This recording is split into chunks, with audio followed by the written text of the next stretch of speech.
The massive alien ship appeared in Earth's orbit without warning. It dwarfed the International Space Station, casting a shadow that scientists measured at nearly 3 kilometers long. For 6 hours it sat silent, ignoring all attempts at communication. While the nations of Earth argued about what to do, John Miller sat in the briefing room of the North American Space Command, his blue uniform crisp despite the 14-hour shift he had just completed.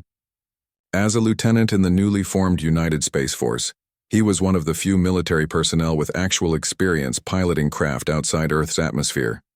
This fact alone had earned him a seat at this emergency meeting. Though he hadn't spoken a word since arriving, "They're responding," announced General Patricia Woods, her voice cutting through the tension. The large screen at the front of the room flickered to life. The alien that appeared had gray-purple skin that looked thick and leathery.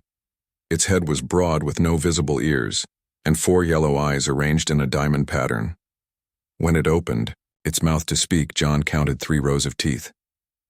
"People of Earth," the alien said in perfect English, the movement of its mouth not matching the words. "I am Supreme Commander Kraz-Thul of the Vrakari Dominion. We have studied your transmissions and learned your primary languages. We will conduct an evaluation of your world in 12 of your hours. Prepare a delegation to meet with us at these coordinates." The screen displayed a location in neutral international waters in the Pacific Ocean. "Failure to appear will be considered hostile action," the alien continued. "We suggest you send your strongest leaders." The transmission ended, leaving the room in stunned silence for several seconds before erupting into chaos. "Did it just threaten us?" someone shouted. "How do they know our languages already?" General Woods slammed her hand on the table. "Enough! We have 12 hours to assemble a delegation and get them to the middle of the Pacific. I need options and recommendations, not panic." As the military and scientific advisors debated, John remained quiet, his eyes fixed on the frozen image of the alien. Something about its posture and the arrangement of what appeared to be armor plating across its chest triggered his analytical mind. 10 years of combat training had taught him to look for weaknesses, and even in this brief communication, he was already forming theories. 12 hours later, John found himself aboard the USS Independence, the newest aircraft carrier in the fleet. He had been included in the delegation at the last minute when another pilot fell ill. He stood at the rail of the massive ship, watching as a smaller craft descended from the alien vessel hovering above. The alien shuttle landed on the deck with surprising gentleness. Its surface was metallic, but seemed to shift colors slightly, adapting to its surroundings. A door slid open and 3 Vrakari emerged. In person, they were even more imposing. Each stood over 7 feet tall with broad shoulders and powerful limbs. They wore what appeared to be ceremonial armor covered in symbols and markings. John noticed that despite the ship's gentle landing, the aliens moved with careful, measured steps. The center alien, wearing more elaborate armor than the others, stepped forward. "I am Supreme Commander Kraz-Thul. These are my senior advisors." The Earth delegation, consisting of military leaders and top diplomats, stepped forward to make their introductions. The Supreme Commander barely acknowledged them, his 4 yellow eyes scanning the assembled humans with what John recognized as contempt. "We have completed our evaluation of your planet," Kraz-Thul announced after the introductions. "Your technology is primitive. Your weapons would not penetrate even our transport vessels. Your bodies are soft, with brittle bones and weak muscles." The human delegation shifted uncomfortably, but held their diplomatic composure. "Normally, worlds at your development stage would be considered for conquest, or, if showing potential, probationary alliance," continued the alien. "However, the Vrakari Dominion has determined that Earth is not worth the resources required for either." One of the human diplomats stepped forward. "Supreme Commander, we're a peaceful planet hoping to establish friendly relations with—" "Silence," Kraz-Thul interrupted. "Your species lacks the physical prowess worthy of Vrakari attention. You have no natural armor or claws. Your muscles are inefficient. Even your gravity is weak, producing weak offspring." John watched the alien's movements. Carefully, Despite their intimidating size, he noticed how deliberately they placed each step. The aliens seemed to be conserving energy, minimizing motion. His years of survival training in harsh environments had taught him to recognize the signs of creatures, adapting to conditions different from their natural habitat. "We will place Earth on our observed list," Krasthul declared. "If you somehow manage to advance your technology or genetics to a more interesting level, we may return. Until then, know that you exist merely by the indifference of the Vrikari to Minion, not by your own strength." The insult hung in the air. The human delegates exchanged glances, unsure how to respond to such blatant dismissal. "May I ask a question?" John spoke up suddenly. General Woods shot him a warning look, but the alien commander had already turned his attention to John. "A small one speaks," Krasthul said with what sounded like amusement. "Ask your question, tiny human." "Your homeworld, what's its gravity compared to Earth?" John asked. The alien seemed surprised by the question. "The glorious Rikari homeworld of Drakath has 2.3 times the gravity of this weak planet. It produces warriors of true strength and endurance." John nodded thoughtfully. "And your atmospheric composition?" "Why do you ask questions about matters beyond your understanding?" Krasthul demanded, but there was a flicker of something, curiosity perhaps, in his yellow eyes. "Just trying to understand new friends," John replied calmly. "We are not friends, human. We are simply not enemies because you are not worthy of the title." Krasthul turned to his companions. "We have wasted enough time here." As the aliens returned to their shuttle, John noticed something the others had missed: the subtle heaviness in their breathing after standing in Earth's gravity for just this short meeting. Back in the ship's briefing room, the human delegation tried to make sense of the encounter. "They just insulted us and left." "Who do they think they are?" demanded one admiral. "At least they didn't attack," pointed out a diplomat. "We should be grateful they don't consider us worth conquering." General Woods noticed John sitting quietly in the corner. "Lieutenant Miller, you seemed particularly interested in their physiology. Care to share your thoughts?" All eyes turned to John. He straightened in his chair. "They've evolved on a high-gravity world with what I suspect is a different atmospheric mix than ours. Did you notice their breathing patterns changed after just standing there talking? And their movements. Very deliberate, conserving energy." "What's your point, Lieutenant?" asked General Woods. "They've judged us by their standards. Raw, strength and body armor," John explained. "But they missed something important about humans." "Which is?" prompted the general. "We adapt. We endure." John's eyes held a quiet intensity. "Throughout our history, it's not the strongest humans who survived. It's the most adaptable ones. The ones who could run longest, think fastest, work together most effectively." General Woods considered this for a moment. "An interesting observation, Lieutenant, but how does that help us with aliens who think we're too weak to bother with?" "I'd like to request a transfer, ma'am," John said, "to the new Alien Relations Division. I think I might have some ideas worth exploring." General Woods studied the quiet lieutenant with new interest. While the rest of the delegation had been intimidated or offended, Miller had been observing and analyzing. She made a quick decision. "Request granted, Lieutenant. Report to Arlington tomorrow." As the alien ship disappeared from Earth's orbit, humanity began to prepare for a future among the stars. Uncertain, but not as helpless as the Rikari believed. And John Miller, an ordinary human with extraordinary perception, had taken the first step toward changing everything. 6 months passed since the Rikari visit. Earth's governments united like never before, pouring resources into space defense and technology. The fear of alien conquest had done what centuries of diplomacy could not, created a truly global effort. John Miller sat in his small office at the Alien Relations Division headquarters in Arlington.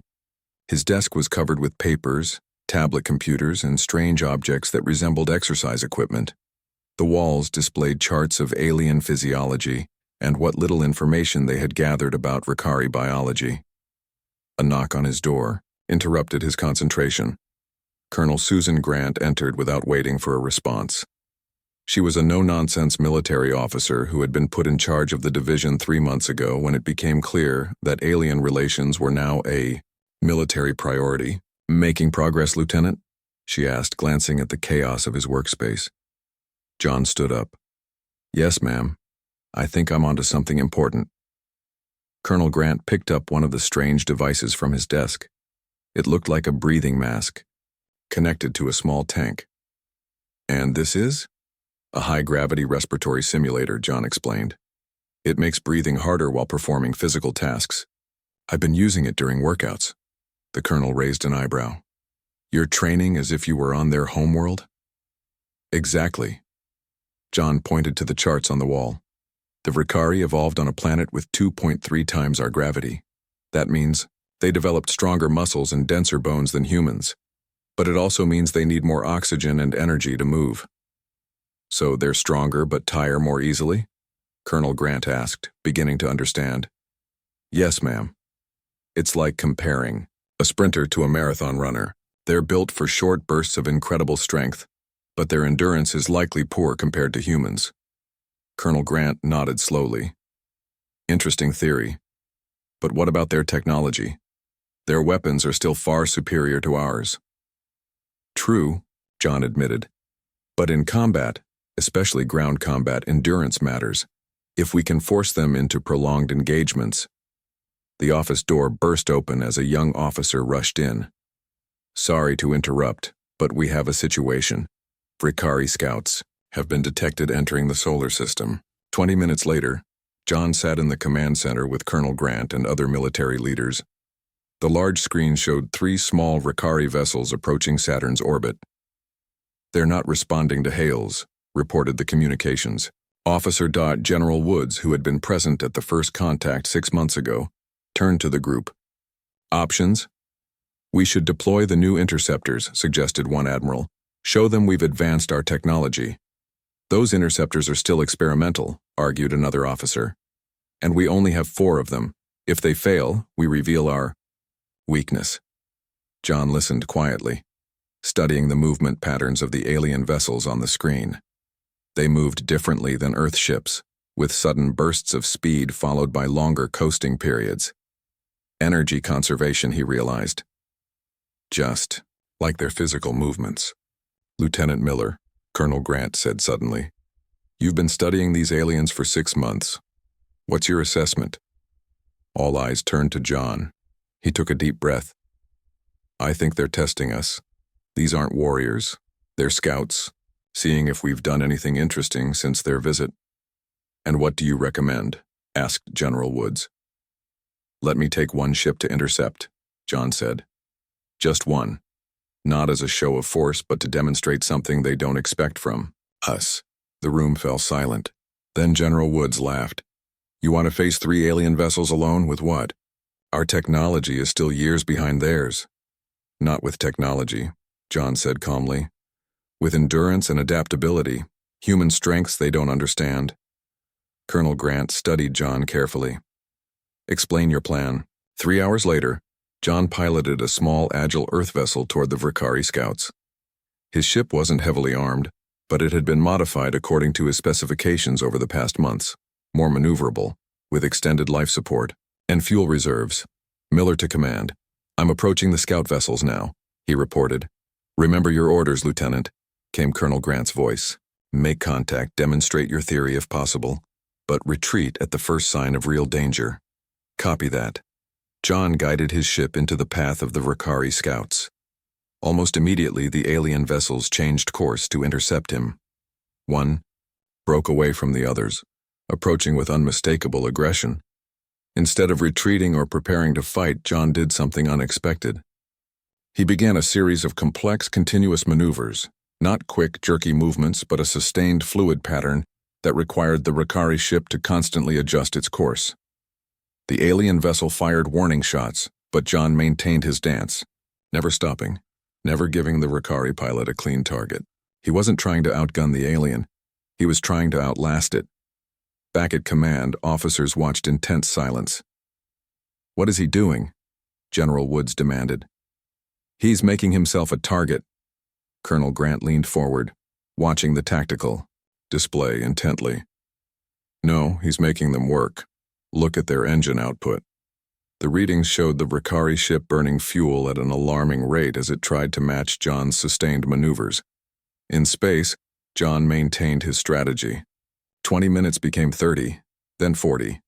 His own ship's systems were optimized for efficiency while the Ricari vessel had been designed for power. Miller to command. Their movements are becoming less precise. I think their pilot is tiring. This was the key insight John had gained during his studies. The Ricari weren't just physically built for short bursts. Their entire approach to combat followed the same pattern. They expected quick victories through overwhelming force. A prolonged engagement wasn't in their tactical playbook. After nearly an hour, the Ricari ship's movements became sluggish. Its companions had fallen back to conserve their own resources. John finally opened a communication channel. Ricari vessel, this is Lieutenant John Miller of Earth. You've entered our solar system without permission. I'm giving you the opportunity to leave peacefully. The response came in halting English. Human ship, your persistence is unexpected. It's what we do, John replied simply. We endure. The Ricari ships retreated shortly after, leaving Earth's solar system without further incident. When John returned to base, he found himself summoned immediately to Colonel Grant's office. That was either the bravest or most foolish thing I've seen in 20 years of service, she said when he entered. It worked, though, John pointed out, and we learned something valuable. Colonel Grant nodded. Yes, we did. Your theory about their endurance was correct. She slid a folder across her desk. Which is why I'm approving your request to form a specialized training unit. The brass wants to call it Endurance Team. John picked up the folder. Thank you, Colonel. Don't thank me yet, Lieutenant. Now Miller. She handed him another set of insignia. Make that Captain Miller. You've just been promoted. You'll need the rank if you're going to train others in your methods. What about the rest of the plan? The specialized equipment? The training facility? Approved. You've got 6 months to get your team ready. Colonel Grant's expression became serious. Because something tells me those scouts were just the beginning. The Ricari will be back, and next time, they won't underestimate us. John nodded, understanding the weight of responsibility now resting on his shoulders.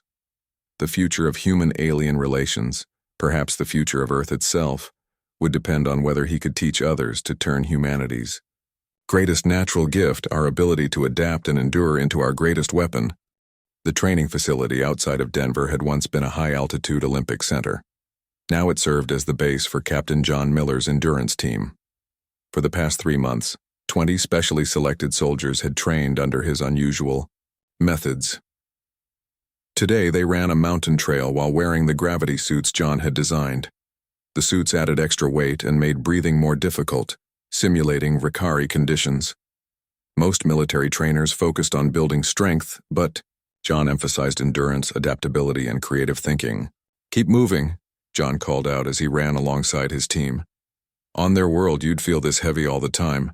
They're born with it. We have to train for it. Lisa Reyes, a former marathon runner turned soldier, kept pace beside him. How much longer until we can take these torture devices off, Captain? Another 30 minutes, John replied. Remember, it's not about being comfortable, it's about functioning when you're uncomfortable. Back at the base after training, John received an urgent message to report to the command center. He found Colonel Grant waiting with several high-ranking officers he didn't recognize.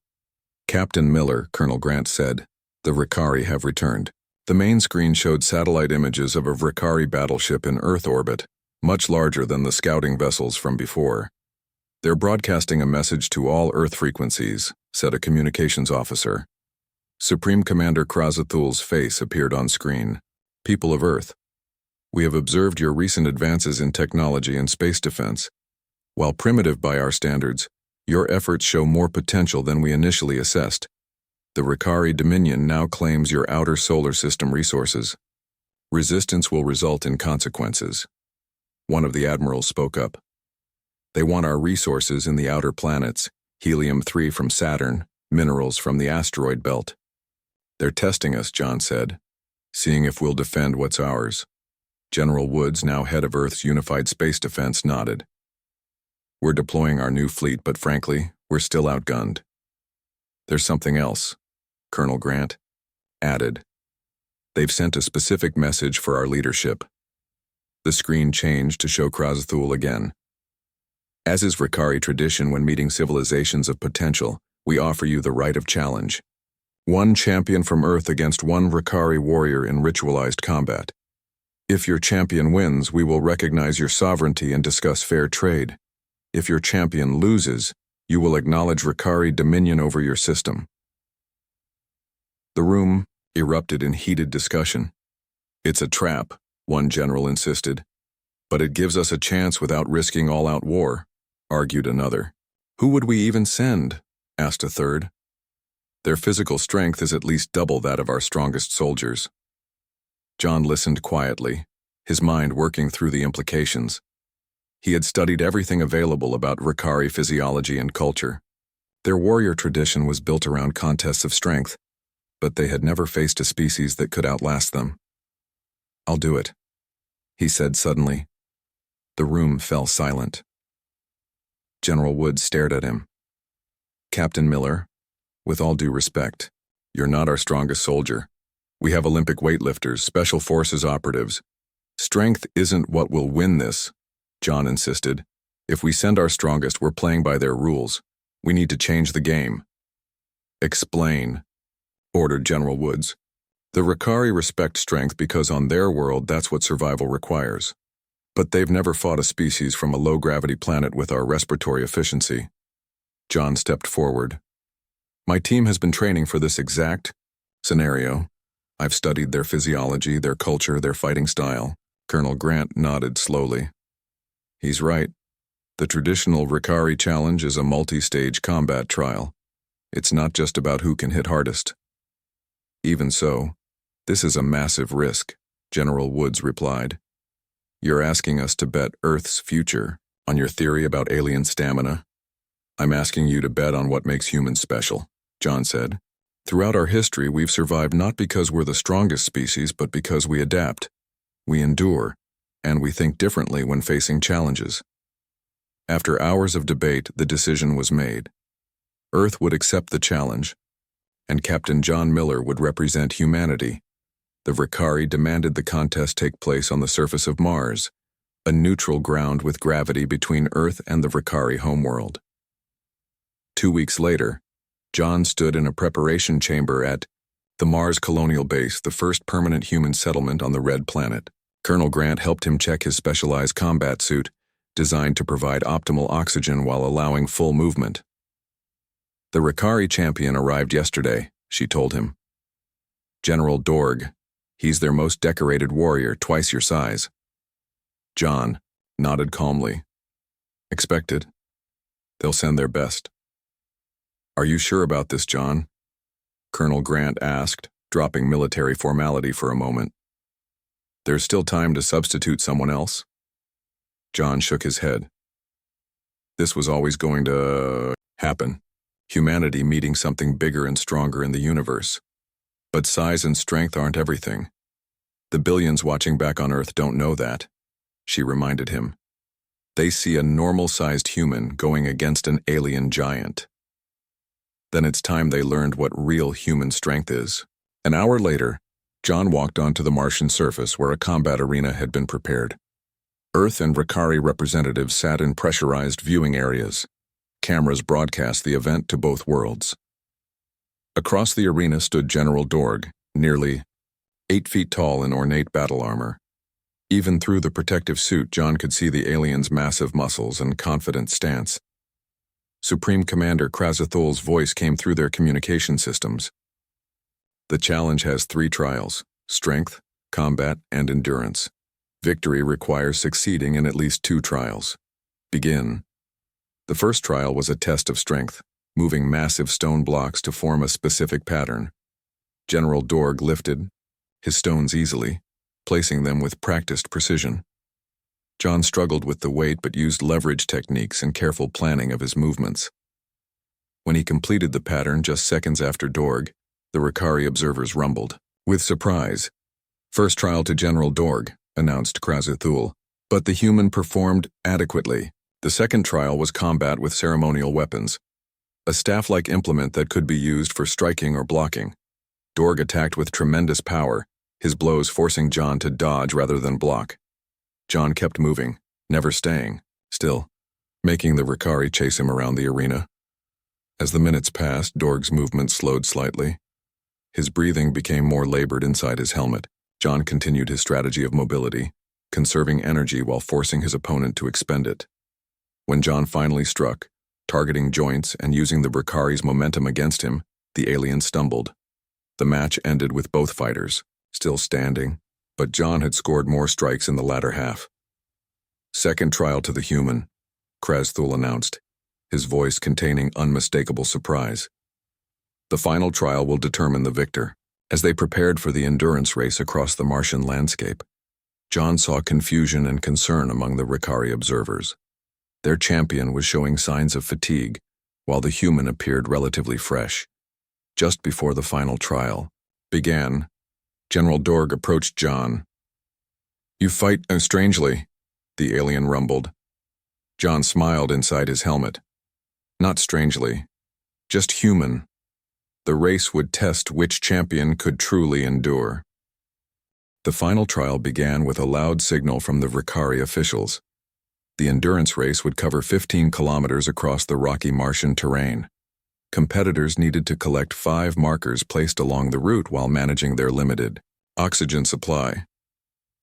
General Dorg immediately surged ahead, his powerful legs covering ground quickly.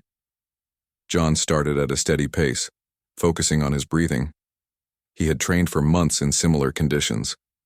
The gravity on Mars was about 1/3 of Earth's, heavier than what John was used to, but much lighter than what Dorg normally experienced. From the observation center, Colonel Grant watched alongside other Earth officials and military leaders. Screens showed both competitors from multiple angles, with vital signs displayed on side monitors. "Miller's heart rate and oxygen usage are optimal," noted a medical officer. "He's pacing himself perfectly." "Dorg is already showing elevated stress indicators," added another analyst. "He's burning through resources too quickly." Grant nodded. "That's John's strategy. The Ricari are used to overwhelming their opponents quickly. They're not built for extended exertion." By the first marker, Dorg had established a significant lead. The Ricari observers made sounds of approval as their champion collected the marker with a triumphant gesture. Back in the Earth observation room, several officials looked concerned. "He's falling too far behind," one general said. "No," Grant replied confidently. "He's exactly where he planned to be." As they approached the second marker, the terrain became more challenging, a field of loose rocks and small craters. Dorg maintained his lead but moved more cautiously. John kept his steady pace, never changing his rhythm even when navigating difficult sections. By the third marker, nearly halfway through the course, something changed. Dorg's pace had slowed considerably. His movements, once powerful and confident, now seemed labored. The gap between the competitors had stopped growing. "Dorg's oxygen consumption is spiking," reported the medical officer. "His suit is working harder to maintain proper pressure. He evolved in a high-gravity environment. His muscles are burning more energy than expected in these conditions." John reached the third marker only 2 minutes after Dorg. When the Ricari looked back and saw the human gaining ground, he increased his pace, pushing harder. "A mistake," Grant commented. "He's reacting emotionally, not strategically." Between the third and fourth markers, the course climbed a ridge with steep inclines. Dorg tackled them with raw power, scrambling up rock faces with his superior strength. John took more navigable paths, maintaining his energy-efficient pace. The fourth marker stood at the top of a particularly challenging climb. Dorg reached it first, but he stopped to rest after collecting it, his massive chest heaving visibly inside his suit. His brief pause allowed John to close the distance further. In the Ricari observation room, Supreme Commander Krazathul watched with growing concern. This was not proceeding as expected. The human should have fallen far behind. by now overwhelmed by Vakari physical superiority. "What is happening?" he demanded of his advisors. "The human is using less energy," one replied hesitantly. "His species evolved for persistence hunting, pursuing prey until it collapsed from exhaustion. Their respiratory system is more efficient than ours in prolonged activity." "Why was I not informed of this?" Krazathul growled. "We did not consider it relevant, Supreme Commander. No species has ever outlasted a Vakari in combat." On the course, John and Dorg could now see each other clearly. The final marker lay in a small valley 2 kilometers ahead. Dorg had only a small lead left, and his movements had become increasingly unsteady. The Vakari champion pushed himself harder, determined not to lose to a species he considered inferior. But his body, evolved for short bursts of tremendous strength, was reaching its limits. Even the lighter Martian gravity couldn't compensate for the fundamental differences in their physiologies. John maintained his pace, neither speeding up nor slowing down. His training in the gravity suits had prepared him for exactly this scenario. Every step, every breath was calculated for maximum efficiency. As they descended into the valley, Dorg stumbled on the slope, nearly falling. He recovered, but the momentary loss of balance cost him precious seconds. John passed him, taking the lead for the first time. Dorg roared inside his helmet, a sound of frustration and disbelief picked up by the communication systems and broadcast to all observers. He charged forward with renewed determination, catching up to John as they approached the final marker. The 2 competitors reached for the marker simultaneously. Dorg used his longer reach to grab it first, but as he turned to begin the return journey to the finish line, his legs buckled beneath him. The exhausted Vakari fell to his knees, his oxygen reserves critically low. John collected his marker and paused, looking down at his opponent. Instead of immediately running for the finish line, he extended a hand to the fallen warrior. For a moment, Dorg stared at the offered hand in confusion. Then, to the shock of all watching, he accepted it. John helped the Vakari to his feet. "Why?" Dorg asked through the communication system. "You could have left me." "That's not who we are," John replied simply. Together they began the final stretch back to the starting point. John matched his pace to the struggling Vakari, ensuring both would finish the race. In the Earth observation room, officials watched in stunned silence. "What is he doing?" demanded General Woods. "He could win right now." Colonel Grant smiled slightly. "He already has won. Now he's showing them who we really are." As the 2 competitors approached the finish line, the waiting Vakari warriors fell silent. This was unprecedented in their history of challenges.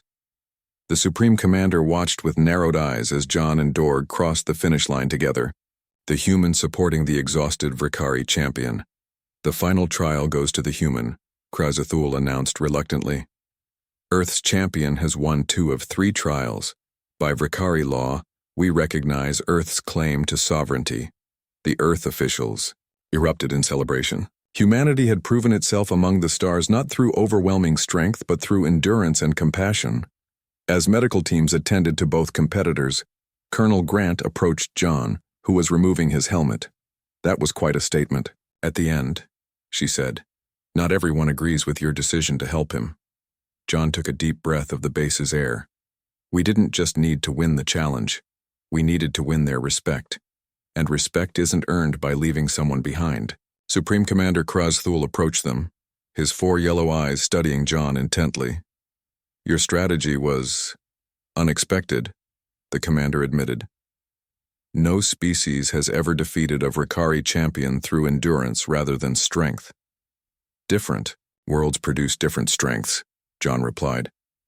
"Humans may not have your physical power, but we can keep going when others would stop." Krazathul seemed ready to respond when alarms suddenly blared throughout the base. A communication officer rushed to Colonel Grant. "Ma'am, we're detecting multiple Vakari warships entering orbit around Mars. They're powering weapons systems." Krazathul stepped back, his posture shifting.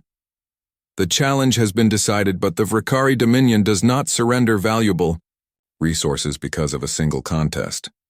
John looked from the Supreme Commander to Colonel Grant, realizing with grim certainty that the true test was only beginning. Chaos erupted at the Mars base as alarms blared. Earth officials rushed to contact their defense forces while Ricari warriors moved to surround Krasthul protectively. "You gave your word," John said to the Supreme Commander, his voice calm despite the betrayal. "The challenge was accepted by both sides. Your own laws require you to honor the outcome." "I am Supreme Commander," Krasthul replied coldly. "I determine what laws the Ricari follow." To everyone's surprise, General Dorg stepped forward, still weakened from the endurance trial. "Supreme Commander, the human speaks truth. Our ancient codes demand we honor the challenge. It is the foundation of Ricari honor." Krasthul turned on his champion. "You dare question me after your failure? The human did not win by strength or skill, he won by trickery. Using our weaknesses against us is not honorable combat." "Using your opponent's weaknesses is exactly what combat is," John pointed out. "You assumed physical strength was the only kind of strength that mattered. That was your mistake, not our trickery." Colonel Grant received an urgent communication in her earpiece. "The Earth fleet has mobilized," she informed John quietly, "but they'll need time to reach Mars."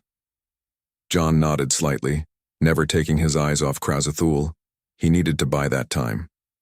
"Supreme Commander," John said, raising his voice so all could hear, "I challenge you personally." A murmur ran through the assembled Ricari. For their Supreme Commander to be directly challenged was rare and significant. Krasthul's 4 eyes narrowed. "You have exhausted yourself in the trials. This would not be a fair contest." "And attacking after losing a fair challenge is?" John countered. "Unless you fear that a tired human might still defeat you." It was a calculated risk, appealing to the Ricari sense of pride. Krasthul couldn't refuse without losing face before his warriors. "Very well, human. One final contest." "No. Ceremonial weapons, no rules except survival. When you fall, Earth falls." The two moved to an open area of the Martian base as both Earth and Ricari observers formed a circle around them. John's muscles ached from the endurance trial, but he kept his breathing even, conserving what energy remained. Krasthul attacked without warning, a blur of motion that belied his size. His first strike caught John in the chest, sending him stumbling backward. The Supreme Commander was faster and stronger than Dorg had been. John recovered his balance and began moving, circling, never staying still. He remembered everything he had learned about Ricari physiology and fighting patterns. Krasthul would expect him to tire quickly after the race. That expectation was his only advantage. "Stand and fight, human." Krasthul growled as John continued to circle and dodge. "Why?" John replied, his voice steady despite his exertion. "So you can use your superior strength? That's not how humans fight." Meanwhile, throughout the solar system, Earth forces had mobilized based on the contingency plans John and Colonel Grant had developed months earlier. Military leaders had taken John's theories about Ricari weaknesses and built strategies around them. Earth ships, smaller and less powerful than their Ricari counterparts, engaged in prolonged, evasive actions, forcing the aliens to burn fuel and resources chasing them. Ground forces on Mars deployed using similar tactics, never directly confronting the superior Ricari strength, but wearing them down through sustained operations. Back at the base, John continued his strategy against Krasthul, who was growing visibly frustrated. "You run like a prey animal," the Supreme Commander taunted, his breathing becoming heavier. "We were prey animals once," John replied. "That's how we learned to outlast predators." As the minutes passed, John noticed subtle changes in his opponent. The Ricari's movements became less fluid, his reactions a fraction slower. John began to make calculated strikes, not trying to overpower Krasthul, but targeting joints and pressure points, then moving away before the alien could counterattack. "Colonel," Grant watched the contest while receiving updates from Earth forces. "Our fleet is engaging the Ricari ships," she told the other officials. "They're implementing the endurance protocols just as planned." On the battlefield, Krasthul finally managed to grab John, lifting him off the ground with a roar of triumph. But instead of struggling against the Vrikari's superior strength, John went limp, becoming dead weight. As Krazathul adjusted his grip, John suddenly twisted, using the alien's own momentum to break free and land behind him. "You still don't understand," John said. "This isn't about who's stronger. It's about who can adapt and keep fighting." Krazathul turned, his movements now noticeably slower. "What are you?" "Just human," John replied. "We've survived on our world not by being the strongest, but by being the most adaptable. When faced with something bigger and stronger, we don't try to match its strength, we find another way." The Supreme Commander charged again, but his movement was predictable now. John sidestepped and used Krazathul's momentum to send him sprawling to the ground. The Vrikari tried to rise but faltered, his energy reserves finally depleted. John stood over the fallen Supreme Commander but made no move to strike him. "Finish it," Krazathul demanded. "That's not why I fought you," John replied. "I fought to show you something your people have never understood. There are different kinds of strength in the universe." Throughout the solar system, the battle was turning. The Vrikari ships, designed for overwhelming force in short engagements, found themselves in a prolonged conflict they weren't prepared for. Earth forces continued their strategy of extended engagement, forcing the aliens to expend more resources than they had planned. On Mars, the assembled Vrikari warriors watched in stunned silence as their Supreme Commander remained on the ground, unable to continue fighting.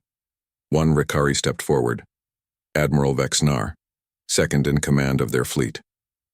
"The human has demonstrated true warrior spirit," Vexnar announced, "not through superior strength, but through understanding of battle." He turned to Krazathul. "Supreme Commander, you have violated our sacred challenge code. You have brought dishonor to the Dominion." Other Vrikari warriors murmured in agreement. Their culture revered strength, but it also demanded honor in battle. By betraying the challenge agreement, Krazathul had broken their most sacred traditions. "I assume command," Vexnar declared, "as is my right when a Supreme Commander falls in combat or loses honor." Krazathul struggled to his feet. "You cannot—" "It is done," Vexnar interrupted. He turned to John and the Earth officials. "The Vrikari Dominion recognizes Earth's sovereignty and withdraws our forces from your system. We seek to restore our honor through proper alliance rather than conquest." Colonel Grant stepped forward. "And we accept your offer of alliance, Admiral Vexnar." Within hours, the Vrikari ships began to disengage. Communications were established between Earth and Vrikari Command to formalize the new relationship. John stood at a viewport in the Mars base, watching Vrikari ships departing Martian orbit. Colonel Grant joined him. "You've done something remarkable," she said. "Not just winning the fight, but changing how an entire alien civilization sees us." John shook his head slightly. "I just showed them who we really are. Throughout human history, we've survived by adapting to challenges greater than ourselves." "The President wants you to lead the new Interspecies Relations Division," Grant informed him. "You'll be Earth's primary ambassador to alien civilizations." "There are others out there, aren't there?" John asked. "Beyond the Vrikari. Intelligence suggests at least a dozen spacefaring species. Some have been watching this conflict with great interest." John nodded thoughtfully. "Then we need to show them all the same truth. Earth isn't strong because of our weapons or technology. We're strong because we endure, we adapt, and we understand that true strength comes in many forms." As news of Earth's victory spread across the galaxy, other alien civilizations that had been dominated or threatened by the Vrikari took notice. The species dismissed as too weak to bother with had proven that strength alone didn't determine survival. It was a lesson that would reshape galactic politics for generations to come, and it had all started with one human who understood that humanity's greatest power wasn't in our muscles, but in our ability to keep going when others would stop, to endure.